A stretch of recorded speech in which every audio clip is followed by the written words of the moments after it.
All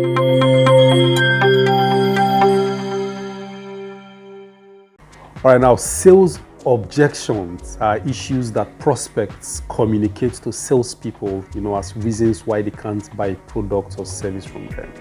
Now, how effective you are with handling objection as a salesperson will determine whether you're able to close the sale or not at the end of the day.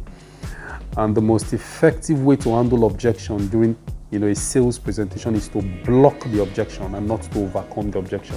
Block objection and not try to overcome objection. Now, why is blocking the objection more important than overcoming the objection? I'll tell you why. If a customer voices an opinion concerning your product or service, like maybe it is too expensive, your return on investment is outrageous or too low, or maybe he has already budgeted his money for something more important, something else.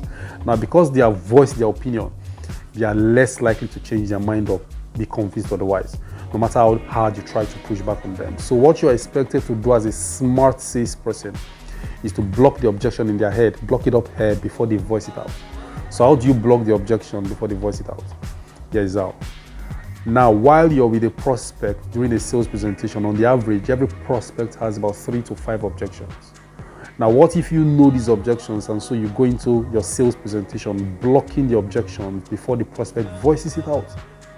And to block an objection, you start by first raising the objection yourself.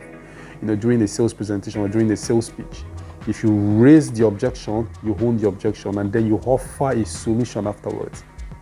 For instance, if you were presenting to a group of people and someone from the audience says, "I think your prices are too expensive." Now, at that very point, you have to defend your position right in front of them. At that point, you have to publicly convince the person who has made a statement, which is hard to retract and is more likely to stick to it. And an even worse reason why you should never allow a person raise an objection during a sales presentation to a group of people is immediately that person raises the objection, everyone has heard him clearly or heard her clearly.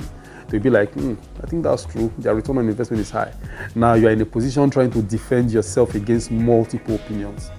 But what if you block the objection before they voice it out by saying that, I think most of our clients think that our return on investment are too outrageous, but I can understand that. Now you've just raised the objection and then you go further to give reasons why your return on investment is that rate.